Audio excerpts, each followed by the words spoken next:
Morning guys, you're on Hebrews chapter 6, reading from verse 18.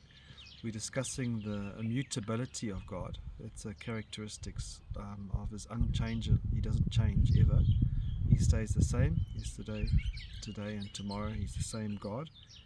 Just a reminder from Friday, we read in verse 15, and so having patiently waited, that's Abraham patiently waiting for the promise of Isaac, to obtain the promise, and we learn about that in Hebrews 11, where it says, by faith Abraham, when he was tested, offered up Isaac, and he who had received the promise was as an actual offering his only son, of whom it is said, through Isaac your offspring shall be named. He considered that God was able to even raise him from the dead, from which, figuratively speaking, he did receive him back. And so Abraham, knowing that God is absolutely true, he cannot lie, his promise is unchanging, immutable, he knew that even if he killed Isaac, God would be able to raise him from the dead. And we need to believe that God's promises are unchanging. And so the verses carry on to say in verse 16, for men swear by one greater than themselves, and with an oath give a confirmation, is the end of every dispute. Sorry, I've left my glasses, so I'm trying to read this. So men swear by something greater than themselves. So men always swear normally by God.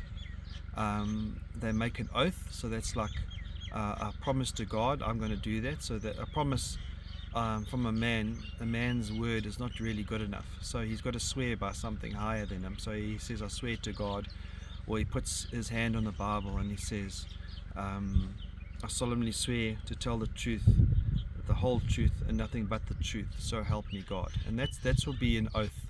He makes an oath or a vow in court where he's swearing by something higher than himself, and that becomes the higher force that kind of governs over his word. But with God, these two unchangeable things, the promise, which is unchangeable, and the oath that he makes with us, are unchangeable.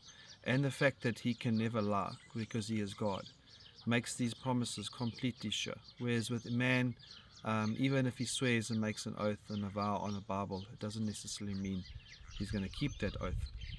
And so in Leviticus 19 verse 12 it says, do not swear falsely by my name, and so profane the name of your God. I am the Lord. So we must never swear by God or make false promises, and make promises that we can't keep.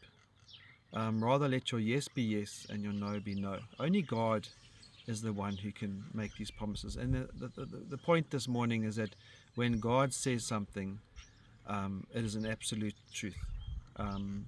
Let's carry on to verse 17. In the same way, God, desiring even more to show to the heirs of the promise the unchangeableness of his promise, of his purpose, interposed with an oath. In the same way, God, desiring even more to show to the heirs of the promise the unchangeableness, or immutability in the King James, of his promise, interposed with an oath. And so in Numbers it says regarding God and man, God is not man, that he should lie, or the Son of Man, that he should change his mind. Has he said, and will he not do?